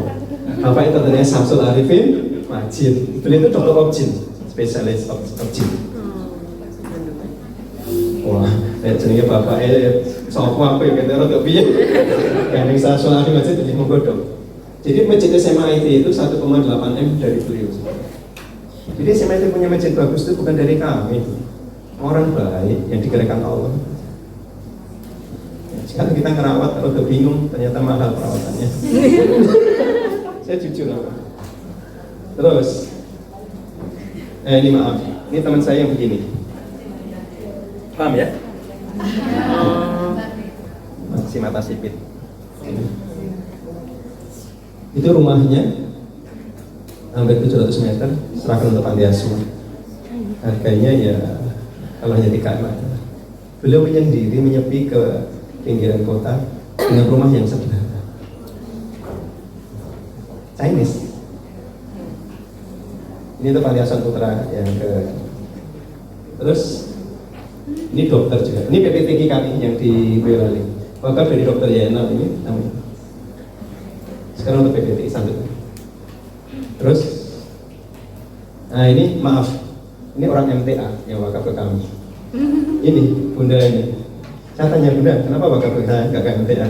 Saya percayakan jenengan. Itu aja. Nek senani Ustadz Sukino, iya waktu itu. Nah, tadi Ustadz Sukino kan anaknya sekolah dengan kita semua. Enggak apa-apa, Ustadz enggak apa-apa. Anak-anak boleh sekolah dengan kami semua. Akhirnya untuk panti asuhan ini pas tasakuran Pak Camat, Pak Dan Ramil, Pak Aposek hadir sini untuk panti asuhan. Terus, nah ini yang terakhir, yang tadi Dr. Sofin tadi nama bundanya adalah Musofa. Jadi yang diberikan wakaf itu bundanya dulu, tapi untuk panti asuhan PPTK yang sedang kita bangun sekarang untuk putri. Ini jadi Masjid Musofa itu nama ibundanya. Ayahnya tadi Samsul Arifin Majid. Dari sini Bapak Ibu, saya just closingnya sederhana saja. Nasihat guru kita bahwa kalau kita meniatkan membangun, mendirikan yayasan sekolah, benar-benar ikhlas karena Allah untuk dakwah, nanti Allah yang menyelesaikan semua.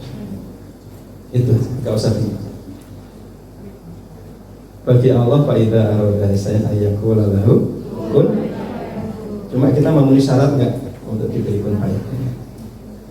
Assalamualaikum warahmatullahi wabarakatuh.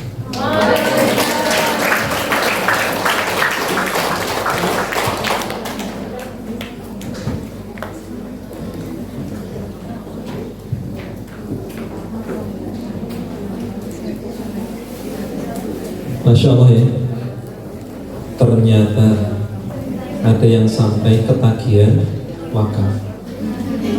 Di Kebumen ada belum Bu? Pak, Ustaz-Ustazah? Ibnu Abbas ada ya? Belum ya. Sesi berikutnya itu sesi tanya jawab ya. Yang mau bertanya langsung saja angkat tangan. Atau mau ditanya? Ayo bapak-bapak, ibu-ibu yang mau bertanya.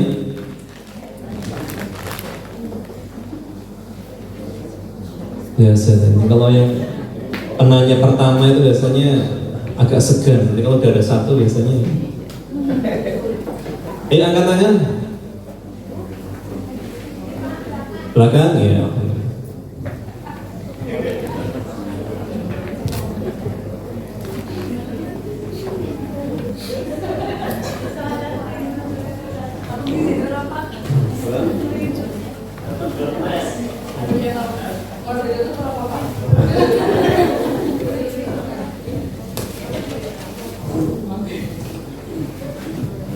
Assalamualaikum warahmatullahi wabarakatuh.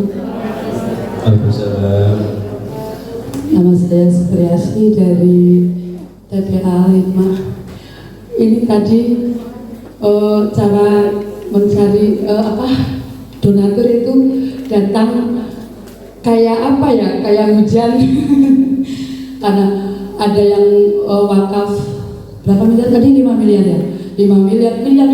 Caranya itu bagaimana kita memotivasi dan gimana Pak cara menjaring untuk wakaf itu Pak?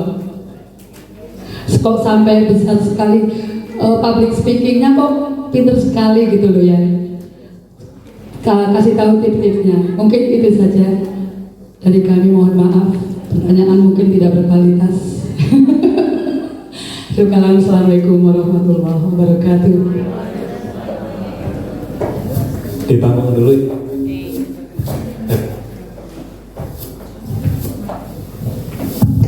Oke, bismillahirrahmanirrahim. Assalamualaikum warahmatullahi wabarakatuh. Alhamdulillah bisa bertemu dengan Ustadz hari ini, dan beberapa tahun yang lalu kita pernah ke Nur Hidayah juga. Ya, Masya Allah, itu masih dalam pembangunan. Ustadz, tadi waktu di season yang pertama itu disampaikan terkait dengan kondisi frozen. Nah, bagaimana cara mengetahui bahwa jangan-jangan kita dalam kondisi itu, gitu ya? Apa sih ciri-cirinya, gitu ya? Dan barangkali ketika memang itu ada, nanti apa yang harus saya lakukan? Secara saya mulai dari saya. Terima kasih, Matur nuwun. Satu lagi. Satu lagi. Ayo. Pakai dulu Mbak.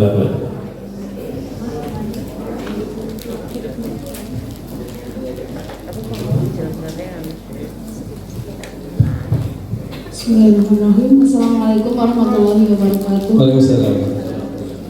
Saya Miss Fatimah, terima kasih sudah diberi kesempatan untuk bisa bertemu dengan Pak Wiranto langsung. Karena biasa di Zoom Pak, di BPI biasanya. Masya Allah. Iya.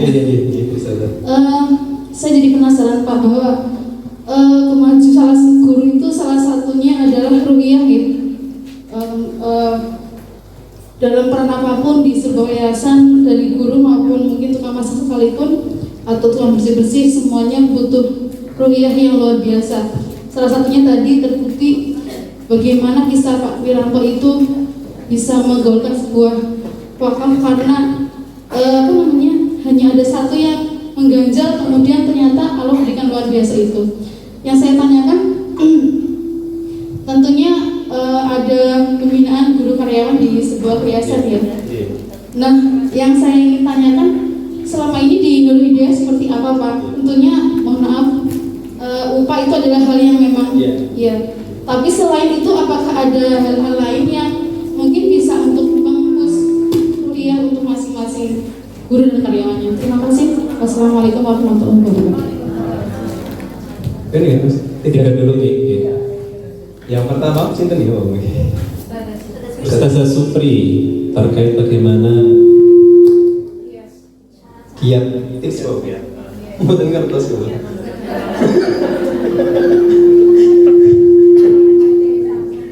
Saya sering dapat pertanyaan ini Mas. Kalau studi banding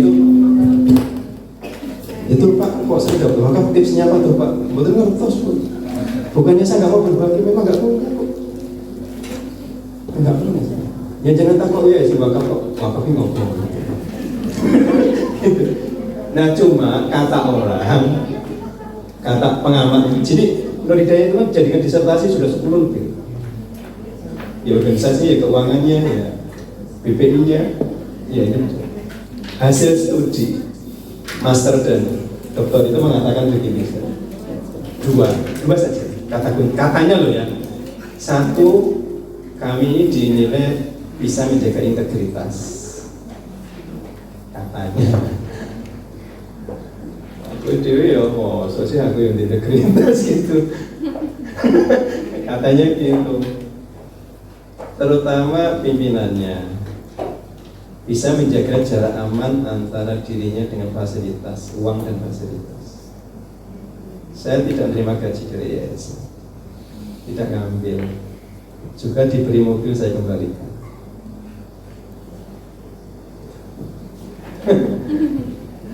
Namun anak gue dibebaskan biaya SPP masuk aku juga.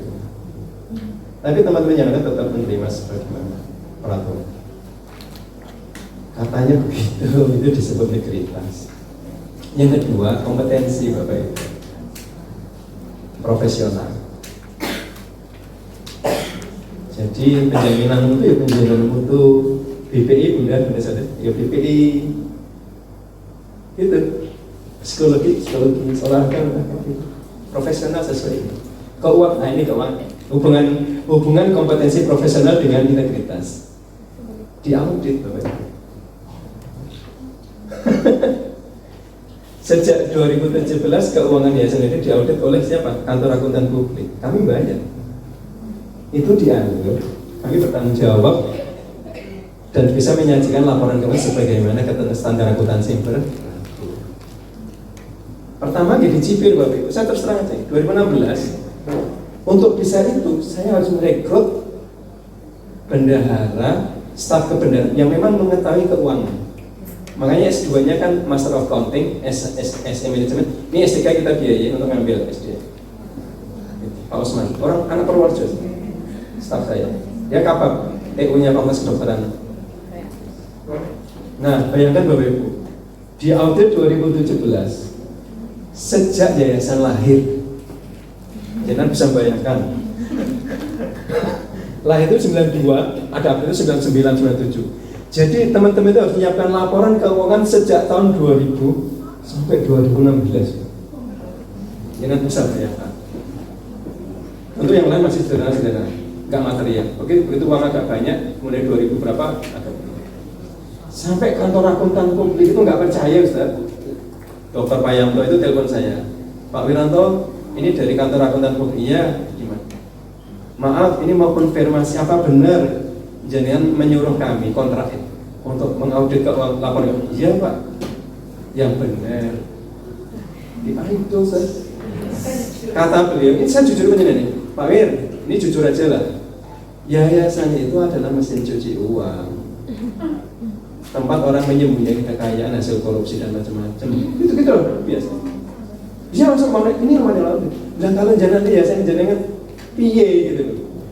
Kulit tak cuci di sopo, kok saya bilang dah ya wes. Akhirnya kami siapkan sak kotak bisa gitu loh. Terus telepon lagi, Pak Wir, sebelum ini soalnya berat Pak, 15 tahun 15 tahun laporan kan. Saya bilang Mas, kalau laporan keuangan saya nanti ternyata setelah diaudit hasilnya baik, saya bersyukur pada Allah. Berarti teman-teman saya ini bisa dipercaya. Kan nggak ada uang atas nama saya satupun rekening. Tapi kalau ternyata wajar dengan catatan, ya berarti catatan itu saya gunakan untuk memperbaiki. Iya kan? Yang ketiga, kalau ternyata disclaimer rasa diwoco, berarti aku itu nggak pantas jadi yayasan. Saya mundur dari yayasan. Kaget sih. Wes orang jadi ngomong loh Pak, mungkin agak shock juga. Dikira aku pengen jadi yayasan terus. Orang jadi yayasan juga nggak apa-apa. Buat saya gitu, nggak jadi apapun saya tidak ada masalah. Ya, rezeki dari Allah itu banyak di mana-mana. Nah, terakhir nih Ustaz. Sebelum staf beliau dari kantor bawa mobil khusus Bob itu jemput laporan saya itu. Beliau telepon, Pak, ini anak-anak berangkat. Sebelum anak-anak berangkat, saya memastikan penjaringan. Bener enggak? Kalau bener Mas, bismillah. Dan kalau itu saya hargai niat Pak Wiranto. Penghargaan saya bukan sekadar ucapan Pak. Biaya audit saya potong 50%. Hasilnya apa Ustaz? Wajar dengan catatan. Ya serapa apa? Bayar, wis bayar bisa dicatat. Apa catatan ini? Nah ini udah nggak ada yayasan kan? Catatannya itu aset itu sebagian masih atas nama orang. Misalnya TKI atas nama saya, sana atas nama si Fulan, ini si Fulan. Terus, kami kan orang IT nggak ngerti akuntansi, Ustaz. Juga udah yayasan. Terus bener tak, nek akuntan mocornya ngono Pak. Ini sertifikat atas nama si A, ya bukan milik yayasan. Terus solusinya gimana? Supaya dibaca milik yayasan gimana? Saya kan notaris.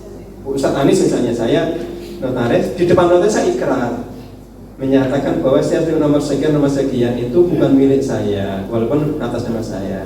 Itu sejatinya milik yayasan tidak. Saya tanda tangan, istri tanda tangan, saksinya 2. Itulah di cover note. Dengan begitu ada dokumen yang bisa dibaca menjelaskan bahwa itu miliknya yayasan. Atau saya wakafkan statusnya. Nah, besok lagi tahun 2018 saya kira WTP wajar tanpa pegang. Ternyata masih wajar dengan salah apa Thomas?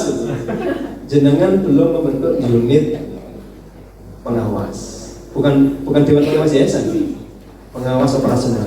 Akhirnya tadi saya yang tadi bisa dari yang tadi ditunjuk Jaya susu. Siapa yang jaya susu ambil? Silakan ambil minuman di luar, tapi bergantian masuk lagi ke ruangan. atas. Monggo Ustaz. Nah ini. Nah, makanya di sini Ustaz, saya membentuk satuan pengawas internal. Itu seorang akuntan, dosen kebetulan binaan saya, dosen UIN, Mas jangan tak suwun dari satuan ini. Zulfikar Ali Ahmad, karena lagi Pekanbaru persiapan S3. Besok selesai. Mungkin katanya begitu. Terus pertanyaan kedua frozen tadi, justru tadi saya. Frozen itu harus ada. Ini nanti file saya bisa di copy video ini. Silakan di copy. Ini jangan ditilang-tilang. Ini frozen ini. Ciri khas lembaga organisasi yang sudah frozen itu ini. Tidak ada niat untuk memperbaiki sesuatu, tidak ada nulis. Terus tidak ada perbaikan terus terus uncheck status quo. Ya status quo sendiri enak. Tidak mau memikirkan next practice ke depan kayak apa. Terjebak ke zona aman. Fact and fixed mindset ini ngono terus. Extremely basic dalam doing as user. Bisnisnya urusannya guru terus sibuk dengan urusan gitu aja, nggak sempat memperbaiki. Terus no feedback from user, no intention, unwilling, tidak ada kebijakan untuk rilis the new version of us. Wiranto baru nggak ada, Fulan baru nggak ada, dan tidak ada keinginan. Itu tanda-tanda kita kena proses.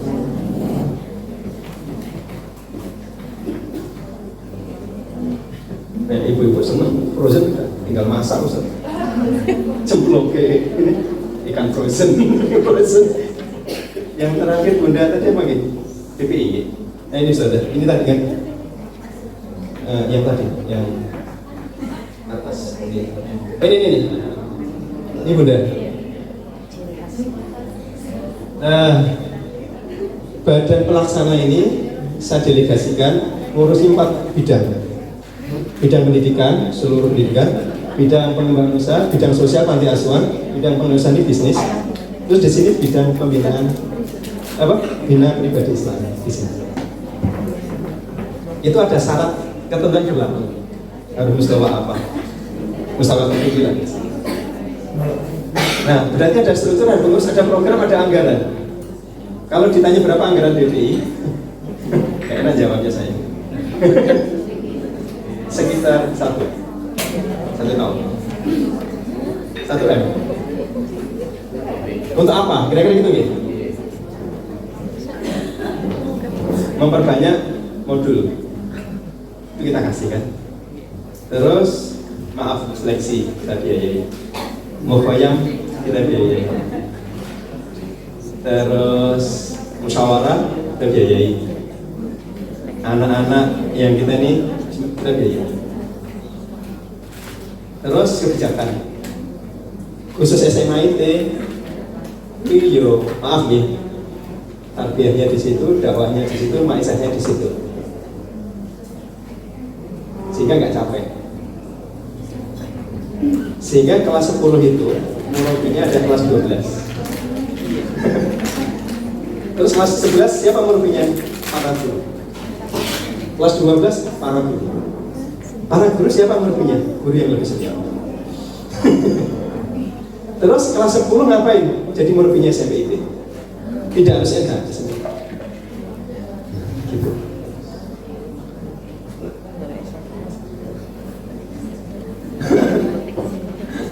Makanya yang saya minta jadi ketua BPI Departemen BPI Pak Roset itu tadi. Saya kan membawa itu. Untuk tak sekolah bantu aku. Bisa. Ya di sekolah ke S1 SD itu mau seorang membantu bapak ini. Bisa sekedar gambarnya. Kenapa begitu? Pertanyaan jadi. Atau kok bisa begitu? Saya tahu. Ketua orangnya daerah. Guru-guru yang sudah melakukan kebaikan itu ditaruh satu di SMA lah. Jangan dibebani ke wilayah. Nanti kalau pas musim pemilu bisa bantu juga, ya Ustaz. Kenapa taat dengan saya? Dan finansial saya kuliah. Gitu. Terus saya janji, akhirnya semua dimutasi Ustaz. Dari Solo kemarin pindah semua kayak sama itu Tarbawi. Jadi mereka ya halal di situ, di situ. Sehingga nggak sampai, maaf, saya itu kasihan ibu-ibu. Coba di sekolah sampai jam 3:30. Terus maaf nih, tiba-tiba upahnya harus naik motor 5 kilo, 10 kilo. Maaf, pas datang bulan nih. Maaf loh, emosinya lebih tinggi itu. Ini kakek dari apa? Ban motornya bocor. Kehujanan. Dompetnya tipis. Bawa anas. Lah itu kan tarbiyah menjadi tidak nikmat. Korban terus. Apa nggak bisa dengan cara ini? Dakwah itu menjadi menarik, orang itu tertarik. Oh, sehingga kalau misalnya, ini contoh-contoh ini tidak apa-apa nih. Ustazah jenengan ke rumahnya Bulana. Dia Ustaz dianggarkan silaturahim wali kelas murabbi ya, ke murabbi ke rumah murid itu dianggarkan misalnya 100.000 sekali silaturahim. Untuk apa?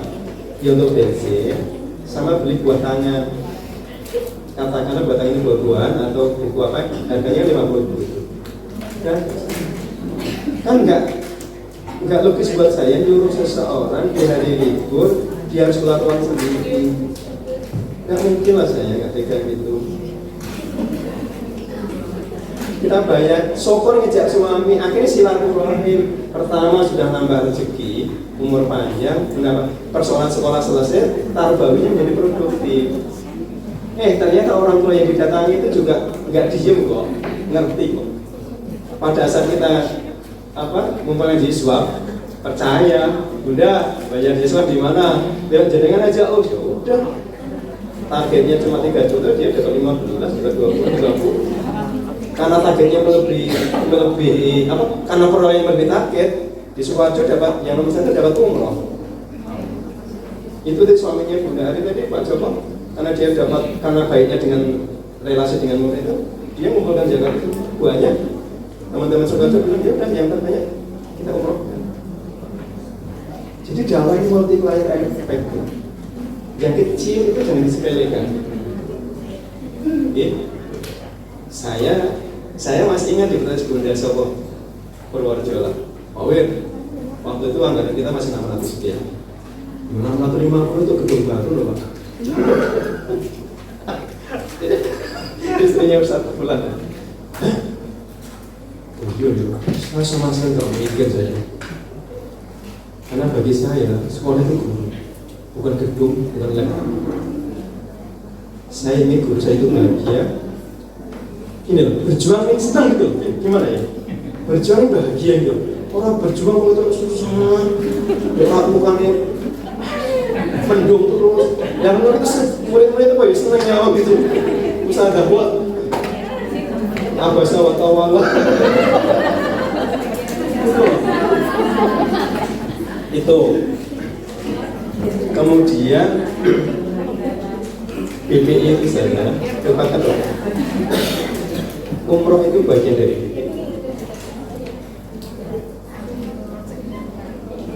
kan tarbiyah itu kan jasadiyah, ruhiyah, fikriyah harus. Nah pertanyaannya ya, saya bilang ke anak-anak saya, jangan pernah berharap dari api murni materi, kamu gak akan dapat. Tapi kalau kehormatan, dakwah, insya Allah kamu akan dapat. Itu anak saya paling kecil mencatat semua. Dan saya nggak pernah janjikan apa-apa. Tapi saya keluarga besar saya gimana? Kampus menganggap saya orang paling kaya. Bener. Karena hasil audit kantor akuntan publik itu kan menyebar. Wong Jen, Nur Hidayah asetnya sudah 100 sekian M. Itu sih. Nah, cilaka ini bukan cilaka. Jadi saya itu gini, sebelum remunerasi ya. Dulu kalau habis uji skripsi Ustaz, kan dapat honor tuh yang lock. Habis rapat amplop itu kan. Nah, saya tuh nggak pernah sambil bukan apa-apa. Tak jadiin satu gitu loh, biar rotok. Pas waktu itu saya nggak punya uang betul, motor tuh bensinin teh, aku mau ke kampus, berkurang duit. Terus sampai kampus nggak Ustaz? Pak D, nanti anu bu honornya, ya tak itu kira-kira 2,5 juta. Berapa gitu? Apa jawabannya? Wong punya anaknya di ini. Alah jenenge itu gopo. Waktu itu uji skripsi honornya 175.000. Saya masih ingat. Terus rapat berapa? Kumpulnya segitu. Jenenge iki gopo duit. Apa lu? Terus nggak jajan anak-anak. Saya sudah tanda tangan itu, tinggal ngambil amplop. Ini kok saya nggak benar aja. Orang sing kena sing tak ngomong ke. Sing rohnya tak ngomong ke.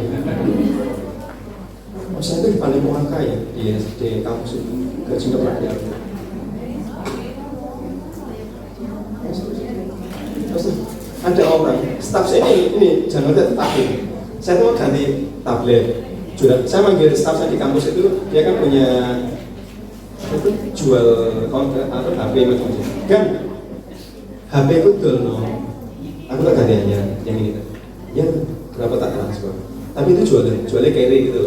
Saya beli yang itu dijual terus laku 2,5. Tapi dengan ini saya pinjam. Insya Allah Desember kita kembalikan. Saya ini balik. Oh, nah itu saya loh. Ya kadang-kadang dia bilang gini, asem teman di kampus loh. Tapi saya juga nggak asamnya itu bukan asam ya. Ya Allah. Akhirnya apa Ustaz? Saya ke gedung satunya saya pinjam uang 50.000 saya butuh bensin. Padahal uang saya 2,5 juta diambil anak-anak TU itu bos. Kepala saya jangan butuh bakso, butuh makan. Terus entek bos gitu. Dengan bahasa mungkin jangan cuti nengok dia dari nyaruk gitu loh. Coba. Kenapa? Dong anaknya bayarnya mahal. Anaknya di SMA itu di daya SMA itu. Muridnya kan 2.200, itu dihitung berapa itu? Kan dana yang kami kelola kan 30 sekitar 30 ya 1 bulan. 1 tahun. Nah, celakanya ada profesor Fulan di UNS itu bangga setiap tahun ganti mobil baru. Kata, baru iya, ini yayasan ini badi sama ini. Yayasan kok badi? Padahal yayasan itu lebih kecil dari yayasan kami. Kemudian Pak ini lebih kaya. Ini mobilnya akan diganti. Iya usah. Aku ya ramen ya setengah nolnya aku kuat. Ya tak lagi utang terus. Dan saya nggak cerita ke istri. Dalam pandangan istri saya ini baik-baik saja. aja. Nah, ternyata di sisi lain istri saya sama Ustaz. Istrinya kan dosen UMS. Sama kayak saya kebetulan. Di sana sampai hari ini masih amplop-amplopan gitu, belum sepenuhnya remunerasi lewat rekening. Sama Bu Muti itu datang, Umi, ada apa Mi? Dok, nonton ini sana dok. Umi. Kan murid-muridnya dosen-dosen murid manggil dia, Umi. Ini apa tuh Mi? Pun telas, pun belum dibayar. Jadi mati anak buahnya itu. Lalu jangan kita ambil maupun kapan juga juga.